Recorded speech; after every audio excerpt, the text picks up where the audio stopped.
ஸ்ரீ புருஷோத்தம க்ஷேத்திர மாஹாத்மியம் 10ஆம் அத்தியாயம். நாரத முனிவருக்கும் இந்திரத்யும்ன மன்னருக்கும் இடையிலான உரையாடல். இந்திரத்யும்னன் கூறினார், சிறந்த பிராமணரே, தாங்கள் பிறந்ததிலிருந்து தாங்கள் அங்கு சென்றதில்லை. புருஷோத்தமத்தில் உள்ள தெய்வீக தகவல்களை, தெய்வ வருகை போன்றவை தாங்கள் எவ்வாறு அறிந்து கொண்டீர்கள்? வித்யாபதி கூறினார், இறைவனை அணுகிய பிறகு மாலையில் நான் அங்கே நின்றேன். அந்த நேரத்தில் தெய்வீக நறுமணத்துடன் குளிர்ந்த தென்றல் அங்கு வீசியது. ஒரு குழப்பமான சத்தம் எழுந்து வானத்திலிருந்து கேட்டது. படிப்படியாக அது போ, முன்னேறு போன்ற எழுத்துக்களின் வடிவத்தில் அர்த்தமுள்ள ஒலியாக மாறியது. ஸ்ரீவைகுந்தத்தில், அதாவது ஸ்ரீ மகாவிஷ்ணு அருகே வானவர்களால் மழையால் மூடப்பட்ட பிறகு தேவர்களின் கூட்டம் நடந்தது. வீணைகள், புல்லாங்குழல்கள், மிருதங்க மேளங்கள் மற்றும் இசையில் நேரத்தை குறிக்கும் கைத்தட்டல் ஆகியவற்றின் முன்னோடி இல்லாத ஒலி இருந்தது. அது தெய்வீக பாடல்களுடன் கலந்தது. பரமபுருஷரின் சாந்தத்திற்காக தேவர்கள் 1000 பரிசுகளையும் காணிக்கைகளையும் செலுத்தினர்.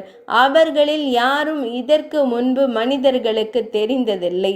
தங்கள் கரங்களால் மட்டுமே அறியக்கூடிய தேவர்கள், அதாவது கைகள் மட்டுமே காணப்பட்டன, இறைவனை முறையாக வணங்கினர். அவர்கள் வெற்றி பெறு என்ற முழக்கங்களுடன் மதுவை கொன்றவரை மகிழ்வித்தனர். பின்னர் அவர்கள் தெய்வங்கள் அதிலிருந்து வந்த அதே வழியில் ஸ்வர்க்கத்திற்கு திரும்பினர். அவர்கள் புறப்பட்ட பின் என் சபர நண்பர் விஸ்வாசு எனக்கு தெய்வீக உணவு பிரசாதங்களையும் இந்த மாலையையும் கொடுத்தார்.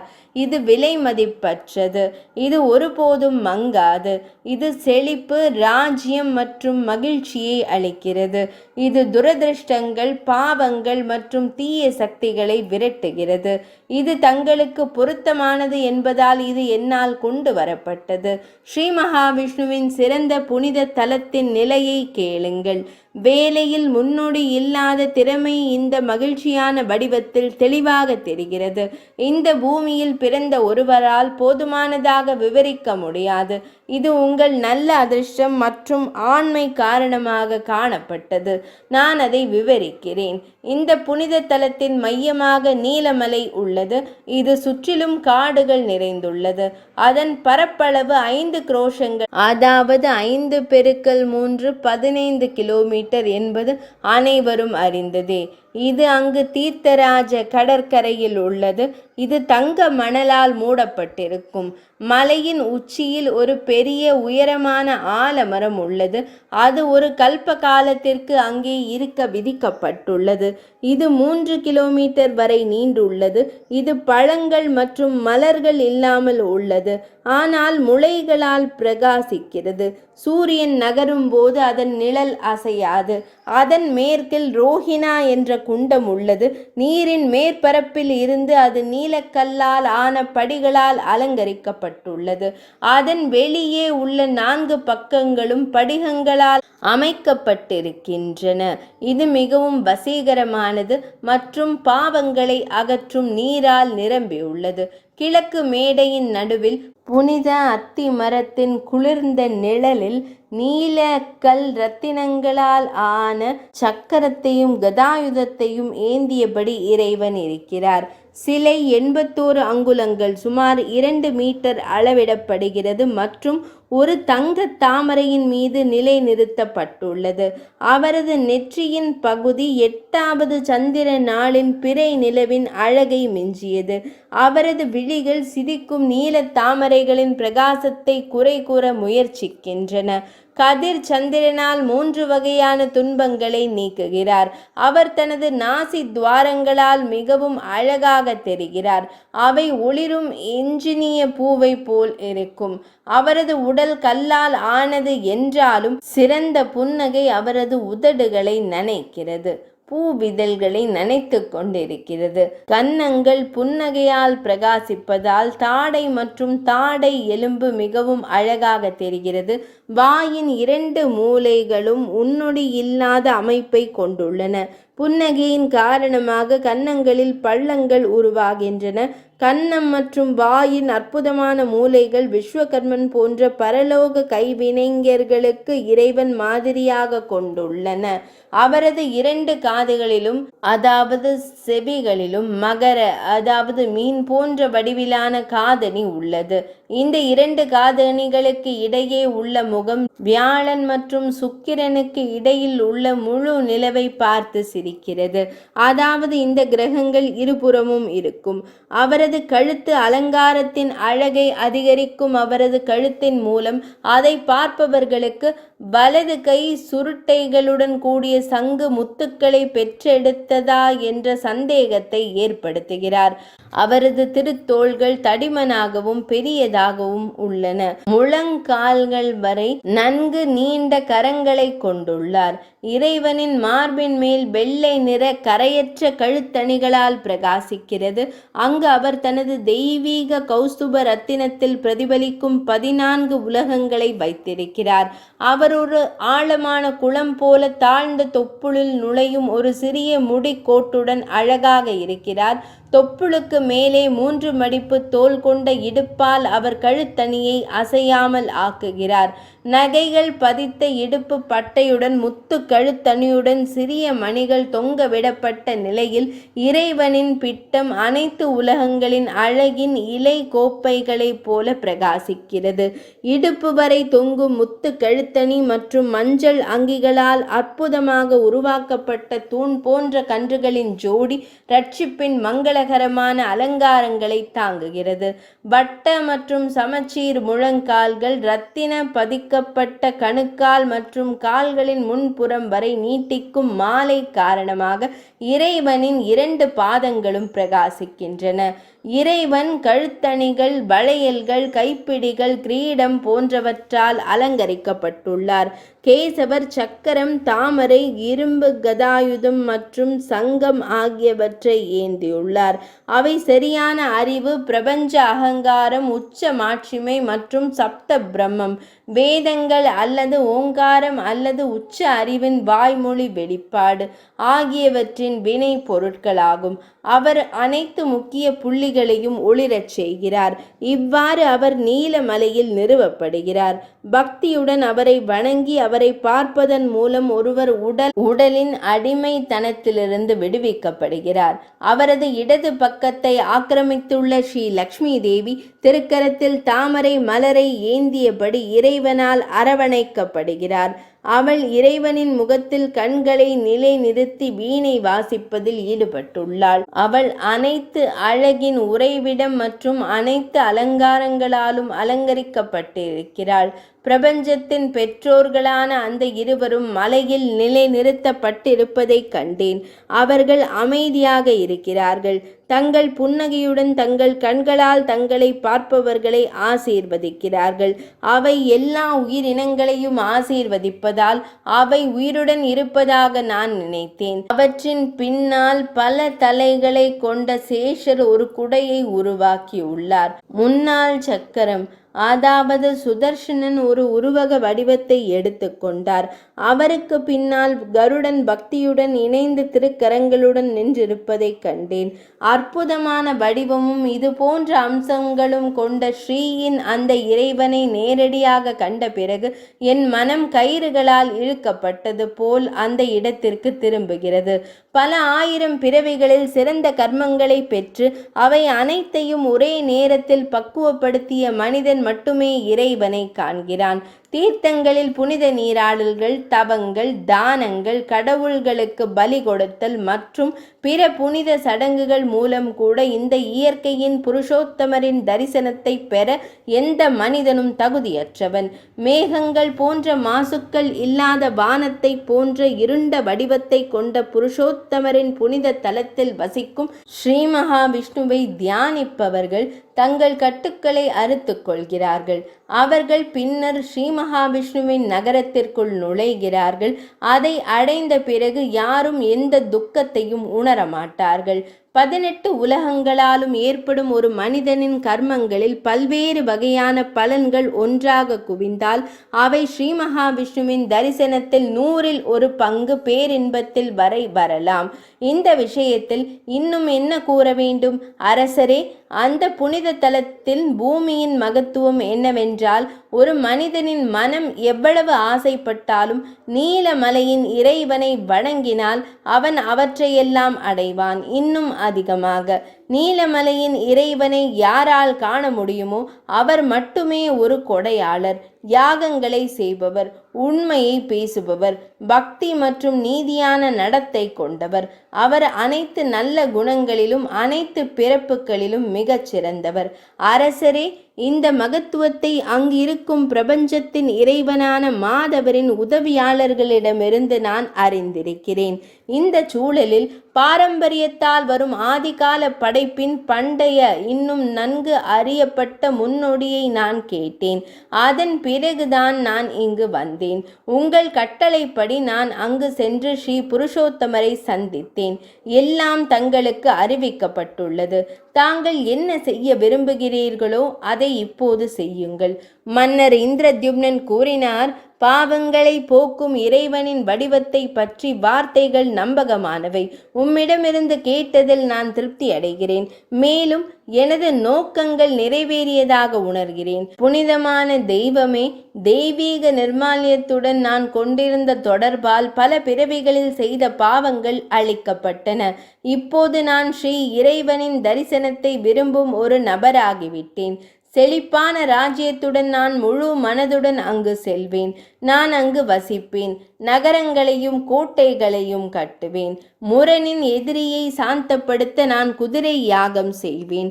தினமும் நான் 100 காணிக்கைகள் மற்றும் காணிக்கைகளுடன் உடைய ஸ்ரீநாதரை விஷ்ணுவை வணங்குவேன். புனித சடங்குகள், விரதங்கள் மற்றும் பிற புனித அனுஷ்டானங்கள் மூலம் பிரபஞ்சத்தின் சுவாமியை சாந்தப்படுத்துவேன். இவ்வாறு உண்மையுள்ள பக்தியுடன் இறைவனை நான் புகழ்ந்து பேசும்போது எங்கும் நிறைந்த பகவானான ஸ்ரீமன் நாராயணர் துயரமடைந்த என் மீது அமுத வார்த்தைகளை பொழிவார். உலகங்களை ஆராய எப்போதும் ஆர்வமுள்ள நாரத முனிவர் அங்கு வந்தார். பிரம்மதேவரின் மகனான அந்த முனிவரை கண்டதும் முன்னோடி விஷ்ணுவின் சீடர்கள் மத்தியில் அரசர் வந்தபோது தனது நோக்கம் நிறைவேறும் என்று நம்பினார். அவர் உடனடியாக எழுது பாதத்தை சுத்தம் செய்ய தண்ணீர், அர்க்யம், வழிபாட்டு பொருட்கள் மற்றும் ஆச்சமணியம், முறைப்படி பருகுவதற்கான நீர் ஆகியவற்றை வழங்கி அவரை வரவேற்றார். ஒரு சிறந்த இருக்கையில் அமர்ந்திருந்த முனிவரிடம் பய பக்தியுடன் கைகளை இணைத்து பின்வரும் வார்த்தைகளை கூறலானார். அரசர் இந்திரத்யும்னன் கூறினார். பிரம்மதேவரின் மாற்று அகங்காரம் என் இருப்பிடத்திற்கு வந்ததால் இன்று எனது யாகங்கள், தானங்கள், வேதங்களை படிப்பது மற்றும் தவம் பலனளித்துள்ளன. முனிவரே, வருகையின் வடிவத்தில் உங்கள் ஆசீர்வாதத்தில் நான் திருப்தி அடைந்தாலும் உங்களிடம் என்ன வேண்டுகோளை நிறைவேற்ற வேண்டும்? எனது இருப்பிடம் தங்களால் புனிதப்படுத்தப்பட்டது ஏன்? ஜைமினி முனிவர் கூறினார். பக்தியும் பணிவும் நிறைந்த மன்னரின் மென்மையான வார்த்தைகளை கேட்ட பிரம்மதேவரின் மைந்தன் புன்னகைத்து கொண்டே அரசரிடம் கூறினார். நாரத முனிவர் கூறினார். மன்னர் இந்திரத்யும்னரே, மன்னர்களில் மிகச் சிறந்தவரான இந்திரத்யும்னரே, தேவர்கள், சித்தர்கள் மற்றும் முனிவர்களுடன் சேர்ந்து பிரம்மதேவரும் உமது குறைபாடற்ற குணங்களின் திரளால் மகிழ்ச்சி அடைந்துள்ளனர். உமது ஒவ்வொரு நல்ல குணங்களும் நன்கு நிறுவப்பட்டவை மற்றும் பிரம்மதேவரின் வசிப்பிடத்தில் நிலைத்திருக்க உங்களை தகுதியுடையவராக ஆக்குகின்றன. அவை பல வழிகளில் உங்களை அதற்கு தகுதிப்படுத்துகின்றன. மேலும் விரும்பத்தக்கவை. பத்ரிகாசிரமத்தின் ஆசிரமத்தில் வசிக்கும் நரரை காண நான் பூமிக்கு இறங்கினேன். அவரை தியானிக்கும் நேரத்தில் உங்கள் இந்த முயற்சி அறியப்பட்டது. அரசரே, உங்கள் முயற்சி மிகவும் சிறந்தது. இதன் மூலம் உங்கள் மனம் அத்தகைய பக்தி தன்மையை கொண்டுள்ளது. அரசரே, நீலமலையின் குகையில் வசிக்கும் உலகத்தின் அதிபதியான மாதவரிடம் பக்தி 1000 பிறவிகளில் பக்தி பயிற்சியால் உருவாகிறது. பிரபஞ்சத்தின் அதிபதியான பிரம்மதேவரை சாந்தப்படுத்துவதன் மூலம் மிகுந்த புத்திசாலியான பிரம்மதேவர் இந்த பிரபஞ்சத்தை படைத்து தாத்தா பதவியை அடைந்தார். தாங்கள் அவரது பரம்பரையில் பிறந்ததால் உங்கள் பக்தி அவ்வளவு தீவிரமாக இருப்பது சரியானது. வாழ்க்கையின் 4 முக்கிய இலக்குகளை அடைவதே ஸ்ரீ மகாவிஷ்ணு மீதான பக்தி அதன் பலனாகும். இது ஒரு சிறிய தவத்தின் விளைவாகும். 5 வகையான துன்பங்களை பெரிதும் அதிகரிக்கும் தொடக்கமற்ற ஆதிகால அஞ்ஞானம் அவித்யா மனிதனில் உறுதியாக வேரூன்றியுள்ளது.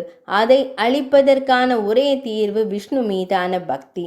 ஒவ்வொரு அடியிலும் துன்பங்களின் வடிவத்தில் முட்கள் நிறைந்த உலக இருப்பு என்ற காட்டில் அலைந்து திரியும் மனிதர்களுக்கு ஸ்ரீ மகாவிஷ்ணு பக்தி மட்டுமே மகிழ்ச்சியை அளிக்கிறது.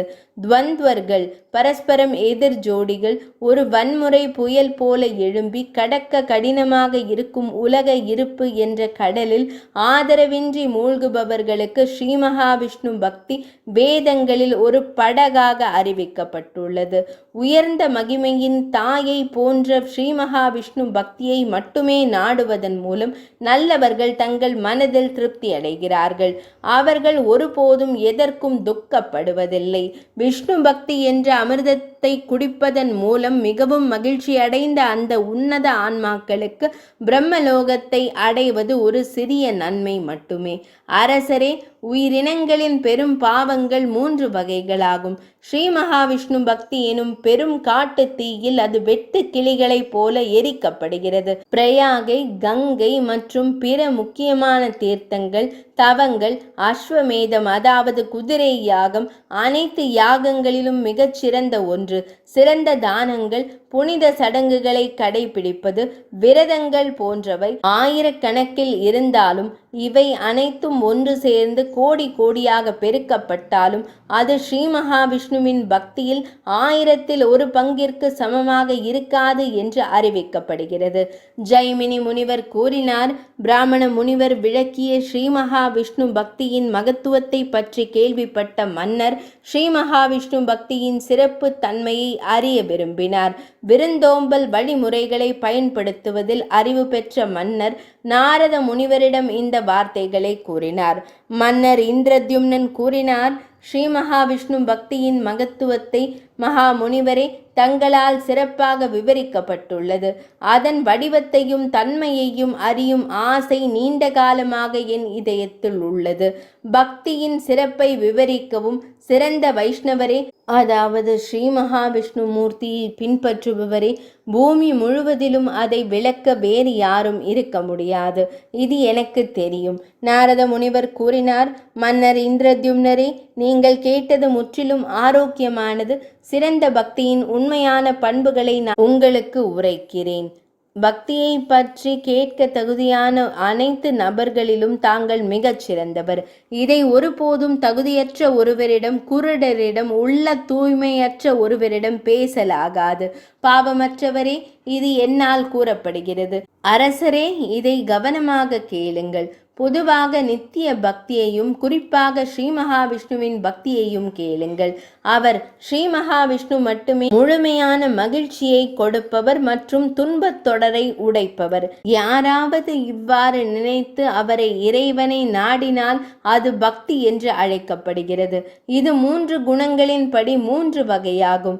மேலும் இந்த குணங்களை கடந்து இவ்வாறு பண்பு இல்லாதது நிர்குணம் 4வது ஒன்றாக கருதப்படுகிறது. பக்தர் காமம் மற்றும் கோபத்தால் ஆட்கொள்ளப்பட்டு வேறு வழிகளை காணாதவர்களின் பக்தி அரசரே தாமச வகையின் பக்தியாக இருக்கும். இது அவர்கள் விரும்புவதை பெறுவதற்கும் மந்திர சக்திகளை பெறுவதற்கும் உகந்தது.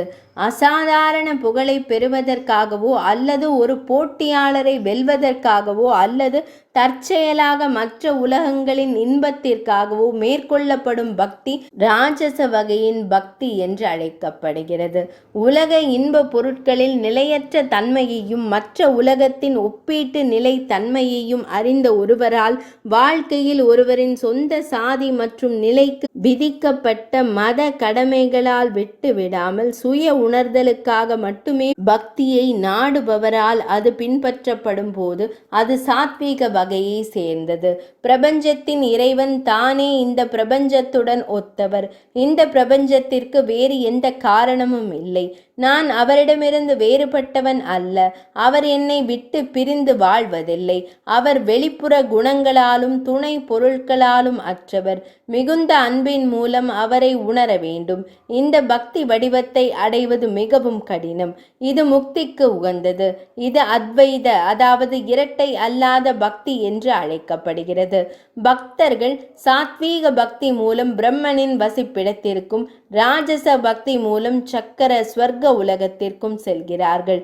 பூமியின் இன்பங்களை அனுபவித்த பிறகு தாமச பக்தி பக்தர்கள் பித்ரு உலகத்திற்கும் செல்கிறார்கள். அவர்கள் பூர்லோகத்திற்கு, அதாவது பூமிக்கு திரும்பி முந்தையதை விட வேறு பக்தியை ஏற்றுக்கொள்கிறார்கள்.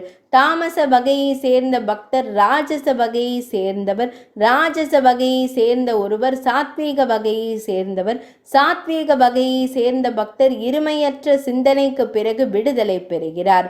இவற்றில் ஏதேனும் ஒன்றை நாடுவதன் மூலம் பக்தர் படிப்படியாக முக்தி பாதைக்கு செல்ல வேண்டும். விஷ்ணு பக்தி இல்லாத ஒருவருக்கு ஸ்ருதிகள் மற்றும் ஸ்மிருதிகளால் விதிக்கப்பட்ட அனைத்து புனித சடங்குகளும் பிராயச்சித்த சடங்குகள், தீர்த்த யாத்திரை, ஸ்ரீகிருஷ்ணர் மற்றும் பிற வகையான தவங்கள், பிறப்பின் உன்னதம், கலைகளில் திறமை போன்றவை, உலக ஆபரணங்களை போன்றவை. அதன் ஒரே விளைவு ஒரு விபச்சாரியின் துரோகத்தை போலவே உடலுக்கு வலி மற்றும் மன அழுத்தம். அவர் உன்னதமான பிறப்பு மற்றும் பாரம்பரிய நடத்தை இல்லாதவராக இருந்தாலும் புலன்களை கட்டுப்படுத்திய நிலையான பக்தி கொண்ட ஒருவர் அனைத்து உலக மக்களாலும் பாராட்டப்பட தகுதியானவர். ஆனால் 18 உலகங்களை கொண்ட ஒரு நபரின் விஷயத்தில் அப்படி இல்லை. ஆனால் பக்தி இல்லாதவர் சிறந்த அரசரே ஒரு நல்ல சாதி மற்றும் புனித சடங்குகளை சேர்ந்த ஒருவரின் விஷயத்திலும் இதுவே பொருந்தும். மிக குறைந்த செல்வம் உள்ள ஒருவரிடம் விஷ்ணு பக்தி ஏற்படுவதில்லை. மிகுந்த முயற்சியால் விஷ்ணு பக்தியை பெறுவதன் மூலம் ஒருவர் தனது குறிக்கோள்களை அடைகிறார். அவர் பாக்கியவான் ஆவார். அவர் ஆன்மீக ரீதியாக அழிவதில்லை. பிரபஞ்சத்தின் இறைவனை எதன் மூலம் அறிவானோ அது வித்யை, கற்றல் என்று மகிமைப்படுத்தப்படுகிறது. இறைவனை மகிழ்விக்கும் புனித சடங்கு கர்மா அசுபத்தை அளிக்கிறது. இந்த இரண்டையும், அதாவது வித்யை மற்றும் கர்மா கொண்ட உறுதியான புனித சடங்குகளை கொண்ட மனிதன் ஸ்ரீ மகாவிஷ்ணுவின் பக்தர் என்று அழைக்கப்படுகிறான். தனது பாதங்களின் தூசியால் அசையும் மற்றும் அசையாத உயிரினங்கள் உட்பட முழு பிரபஞ்சமும் புனிதப்படுத்தப்படுகிறது. அவர் விரும்பியபடி படைக்கவும் பராமரிக்கவும் அழிக்கவும் வல்லவர். அப்படியானால் உலக வளம் அல்லது ஸ்வர்க்கம் போன்ற எளிய ஆசைகள் எவ்வளவு அற்பமானவை! இந்த இரண்டிற்கும் இடையே எந்த வித்தியாசமும் இல்லை. அதாவது வாசுதேவனுக்கும் அவனது பக்தருக்கும் இடையில். விஷ்ணு பக்தர்களின் குணாதிசயங்களை நான் தங்களுக்கு கூறுகிறேன். அவர்கள் அமைதியான மனம் கொண்டவர்கள். அவர்கள் அனைவரிடமும் மென்மையானவர்கள். அவர்கள் காமத்தையும் புலன்களையும் வென்றவர்கள். மன ரீதியாகவோ வாய்மொழியாகவோ அல்லது உடல் ரீதியாகவோ அவர்கள் ஒருபோதும் மற்றவர்களை துன்புறுத்த விரும்புவதில்லை. அவர்களின் மனம் எப்போதும் பரிதாபத்தால் உருகும். அவர்கள் திருடுவதையும் வன்முறையை ஏற்படுத்துவதையும் வெறுக்கிறார்கள். மற்றவர்களின் நல்ல குணங்களை நோக்கி அவர்கள் சாதகமான மனநிலை கொண்டவர்கள். மற்றவர்களுக்காக செய்யும் செயல்களில் அவர்கள் மகிழ்ச்சி அடைகிறார்கள். அவர்கள் நல்ல நடத்தையால் சுத்திகரிக்கப்பட்டு பண்பட்டவர்கள். மற்றவர்களின் பண்டிகைகள் அவர்களின் சொந்த பண்டிகைகள். பொறாமை மற்றும் போட்டி இல்லாமல் யாரிடமும் வாசுதேவன் அனைத்து உயிரினங்களிலும் வசிப்பதை அவர்கள் காண்கிறார்கள். அவர்கள் என்றென்றும் துக்கப்படுபவர்களிடம் அனுதாபம் கொண்டவர்கள். அவர்கள் மற்றவர்களின் நலனை மிகவும் விரும்புகிறார்கள். ஆடம்பரமான பரிசுகளிலும் அரசர்களின் வழிபாட்டிலும் அவர்கள் தங்கள் சொந்த மகன்களை அரவணைப்பதில் ஆர்வம் காட்டுகிறார்கள். அவர்கள் நாக பாம்புகளைப் போல வெளிப்புற விஷயங்களுக்கு, அதாவது இன்ப பொருட்கள் போன்றவை, அவற்றிற்கு பயப்படுகிறார்கள். பாகுபாடு இல்லாதவர்கள் மகிழ்விக்கும் புலன் சார்ந்த பொருட்களின் மீதுள்ள அன்பை விட 100 கோடி மடங்கு அன்பு அவர்களுக்கு ஸ்ரீஹரி மீது உண்டு. அவர்கள் சங்கரரையும் மற்றவர்களையும் நிரந்தர கடமை உணர்வோடு வணங்குகிறார்கள். ஸ்ரீ மகாவிஷ்ணுவை போலவே அவர்களை தியானிக்கிறார்கள். மேலும் மானேக்களை ஸ்ரீ மகாவிஷ்ணுவின் வடிவங்களாக கருதுகிறார்கள். அவர்கள் யாரையும் ஸ்ரீ மகாவிஷ்ணுவிலிருந்து வேறுபட்டவர்களாக பார்ப்பதில்லை. ஸ்ரீ மகாவிஷ்ணுவை மற்றவற்றிலிருந்து வேறுபட்டவர்களாகவும் பார்ப்பதில்லை. தனிப்பட்ட வடிவத்தில் தனித்தன்மை உள்ளது, ஆனால் கூட்டு வடிவத்தில் தனித்தன்மை இல்லை. அவர்கள் இவ்வாறு நினைக்கிறார்கள்: பிரபஞ்சத்தின் பகவானே, நான் தங்கள் சேவகன், நீங்கள் என்னுடையவர். நீங்கள் தனித்தனியானவர்கள் அல்ல. இறைவன் அனைவரின் இதயத்திலும் நிலை பெற்றுள்ள உள்ளார்ந்த ஆன்மா என்பதால் சேவை செய்யப்படுபவராகவோ அல்லது சேவை செய்பவராகவோ தங்களை தவிர வேறு யாரும் இல்லை. இந்த பக்தி உணர்வோடு அவர்கள் கவனத்துடன் ஸ்ரீஹரியை வணங்கி எப்போதும் துதிக்கிறார்கள். அவருடைய தாமரை போன்ற திருப்பாதங்கள் தாமரையில் பிறந்த பிரம்மதேவரால் வணங்கப்படுவதற்கு தகுதியானவை. உலக மனம் கொண்டவர்களை புல் கத்திகளைப் போல அவர்கள் முக்கியமற்றவர்களாக கருதுகிறார்கள். அவர்கள் எல்லா உலகங்களிலும் எப்போதும் மற்றவர்களுக்கு உதவி செய்வதில் புத்திசாலிகள். மற்றவர்களின் நலனை தங்கள் சொந்த நலனாக கருதுகிறார்கள். மற்றவர்கள் துன்பப்பட்டால் அவர்களிடம் கருணையும் தயவு தாட்சண்யமும் கொண்டவர்கள். ஸ்ரீ வைஷ்ணவர்கள் உண்மையில் நல்ல மனம் கொண்டவர்கள் என்றும் பிரபலமானவர்கள். ஸ்ரீ வைஷ்ணவர்கள் இவை அனைத்திற்கும் ஒரே மாதிரியான அணுகுமுறையை கொண்டுள்ளனர். ஒரு கல் துண்டு, மற்றவர்களின் செல்வம், அல்லது ஒரு களிமண் கட்டி, மற்ற ஆண்களின் மனைவிகள், அல்லது கூர்மையான முட்களை கொண்ட ஷால்மலி மரங்கள், நண்பர்கள், எதிரிகள், சகோதரர்கள் மற்றும் உறவினர்கள். ஸ்ரீ வைஷ்ணவர்கள் தங்கள் ஏராளமான நல்ல குணங்களால் இனிமையான முகங்களை கொண்டவர்களாக பிரபலமானவர்கள். மற்றவர்களின் பலவீனமான மற்றும் பாதிக்கப்படக்கூடிய புள்ளிகளை மறைக்க அவர்கள் தயாராக உள்ளனர். அவர்கள் அனைவருக்கும் உச்சபட்ச மகிழ்ச்சியை அளிக்கிறார்கள். அவர்களின் மனம் எப்போதும் இறைவனிடம் நிலைத்திருக்கும். அவர்கள் இனிமையான வார்த்தைகளை பேசுகிறார்கள். ஸ்ரீ வைஷ்ணவர்கள் கம்சனை வதம் செய்தவரின் மங்களகரமான பெயர்களை பாவங்களை அளிக்கும் பெயர்களாக கருதுகிறார்கள். அவர்கள் தெளிவான மற்றும் இனிமையான துணியில் அவற்றை திரும்ப திரும்ப கூறுகிறார்கள். அவர்கள் வெற்றி பெறு என்று திரும்ப திரும்ப கூறுகிறார்கள். உலக செல்வத்தை புறக்கணிப்பவர்கள் பயனற்றவர்கள் என்று அவர்கள் நன்கு அறியப்பட்டவர்கள். ஸ்ரீ வைஷ்ணவர்கள் தங்கள் மனம் ஹரியின் தாமரை போன்ற மலர் பாதங்களில் நிலைத்திருப்பதால் பிரபலமானவர்கள். அவர்களின் புத்தி உலக விவகாரங்களில் அக்கறையற்றது. அவர்கள் மகிழ்ச்சியிலும் துயரத்திலும் அதே தோற்றத்தை கொண்டுள்ளனர். அவர்கள் தங்கள் சொந்த மனதில் ஸ்ரீஹரிக்கு மரியாதை காட்டுவதில் புத்திசாலிகள். ஸ்ரீ வைஷ்ணவர்கள் தங்கள் கைகளில் தோள்கள், ஸ்ரீ மகாவிஷ்ணுவின் சக்கரம், கதாயுதம், தாமரை, சங்கம் போன்றவற்றால் குறிக்கப்பட்ட கைகளை கொண்டுள்ளனர். ஸ்ரீ மகாவிஷ்ணுவை வணங்கிய பிறகு அவரது பாதங்களிலிருந்து எடுக்கப்பட்ட துளசி துகள்களை அவர்கள் கவசமாக அணிந்துள்ளனர். அத்தகைய ஸ்ரீ வைஷ்ணவர்கள் வெற்றியாளர்கள். ஸ்ரீ வைஷ்ணவர்கள் வெற்றியாளர்கள். வெற்றியாளரின் பாதங்களிலிருந்து எடுக்கப்பட்ட மிகவும் மனம் கொண்ட துளசி இலை, அதாவது வாசனை மிகுந்த திருத்துழா இலை, மாலை மற்றும் சந்தன பசை மூலம் தேவையான அலங்காரங்கள் மற்றும் வடிவங்களுடன் அவர்கள் அழகாக இருக்கிறார்கள். ஸ்ரீ வைஷ்ணவர்கள் தங்கள் தூய மனங்களிலிருந்து பொய்யான கௌரவத்துடனும் பெருமையுடனும் வெற்றி பெறுகிறார்கள். அவர்கள் அகங்காரத்தை விரைவாக அழித்து அமைதி அடைகிறார்கள். தேவர்களின் நம்பகமான உறவினரான நரஹரியை, மனித சிங்கத்தை, அதாவது நரசிம்ம மூர்த்தியை வணங்குவதன் மூலம் தங்கள் துயரங்களை அழித்து கொண்டுள்ளனர். இறைவனிடம் தொடர்ந்து பக்தி கொண்டவர்களின் நல்ல நடத்தை மற்றும் பண்புகள் எங்களால் உங்களுக்கு கூறப்பட்டுள்ளன. இவற்றை கேட்பதன் மூலம் மிக நீண்ட காலமாக பெற்ற மனிதரின் அசுத்தம் நீங்கும். செல்வம் ஒருபோதும் தேடப்படுவதில்லை. உடலில் ஏற்படும் வலிக்கு மருந்தாகவும் இல்லை. மனமே, நான் உனக்கு இதை மட்டும் தருவேன், அதாவது இறைவனின் நாமத்தை லேசான மற்றும் மென்மையான வார்த்தைகளால் மகிமைப்படுத்துதல் மற்றும் அதன் வழிபாடு. இதற்கு நேர்மாறாக அவைஷ்ணவர்கள், அதாவது ஸ்ரீ மகாவிஷ்ணுவின் பக்தர்கள் அல்லாதவர்கள், மற்ற மனிதர்களின் நல்ல நடத்தையை வெறுக்கிறார்கள். அவர்களே தீய நடத்தையிலும் தீய எண்ணங்கள் பயணங்களிலும் ஈடுபடுகிறார்கள். அவர்களுக்கு பெரிய துரதிருஷ்டம் ஏற்பட்டாலும் அவர்கள் தொந்தரவு செய்ய மாட்டார்கள். அவர்கள் பாலியல் இன்பத்தில் மகிழ்ச்சி அடைகிறார்கள். அந்த அவைஷ்ணவர்கள் குடிபோதையில் உள்ளனர். அவர்கள் ஒரு கணம் கூட இறைவனை நாடுவதில்லை. அவர் உயர்ந்த மகிழ்ச்சிக்கு காரணமாக இதய தாமரையில் வீற்றிருந்தாலும் அவர்கள் ஒருபோதும் இலக்கமற்ற பயனற்ற மற்றும் தேவையற்ற வார்த்தைகளின் மூலம் வலைப்பின்னல் மூலம் ஸ்ரீஹரியின் பெயர்களை மறைக்கிறார்கள்.